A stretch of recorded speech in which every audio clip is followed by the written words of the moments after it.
শুরুর আগেই হোঁচট খেল রাহুল গান্ধীর ভারত ন্যায় যাত্রা। কথা ছিল মণিপুরের ইম্ফল প্যালেস গ্রাউন্ড থেকে এই যাত্রা শুরু করা হবে, কিন্তু অনুমতি দিল না বীরেন সিং সরকার। ফলে আগামী 14 জানুয়ারি ওই যাত্রা শুরুর কথা থাকলেও তাতে দেরি হবে বলেই মনে করা হচ্ছে।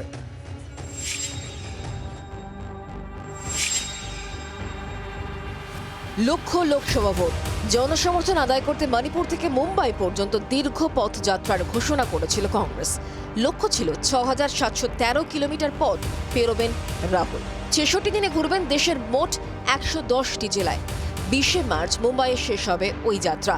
আগামী 14 জানুয়ারি মণিপুরের রাজধানী ইম্ফলের প্যালেস গ্রাউন্ড থেকে ওই কর্মসূচি শুরু হবে বলে কথা ছিল, কিন্তু পথে দেরি হতে চলেছে।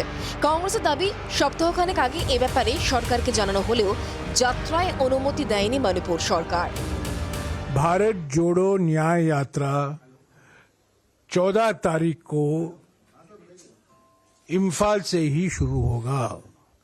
वो पैलेस ग्राउंड के लिए हमें अनुमति नहीं मिला है, पर और कोई स्थान देखा जा रहा है और हम अडिग हैं कि ये भारत जोड़ो न्याय यात्रा इम्फाल से ही शुरू होगा।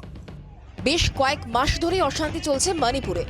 মাঝে কিছুকাল বিরতি ছিল, কিন্তু ফের নতুন করে উত্তেজনা তৈরি হয়েছে।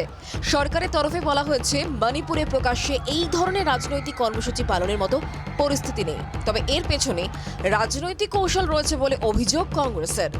We are finding out a place where we can hold the yatra. We are holding the yatra in Manipur itself. We are starting the yatra in Manipur itself.